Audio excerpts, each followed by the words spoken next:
Di tengah proses rekonstruksi yang dijalani ex-Kadif Propam Polri Irjen Verdi Sambo, sang istri Putri Chandrawati tampak menangis. Momen itu terjadi di lantai 3 rumah pribadi Sambo yang menjadi lokasi keduanya merencanakan pembunuhan pada Brigadir Yosua.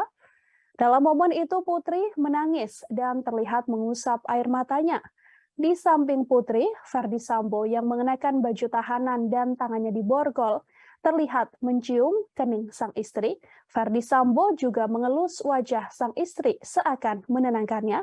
Setelah momen tersebut, keduanya kemudian melanjutkan proses rekonstruksi. Verdi Sambo terlihat memegang walkie-talkie menghubungi seseorang dalam reka adegan tersebut. Dalam reka adegan keduanya, Putri Chandrawati kemudian keluar dari ruangan itu.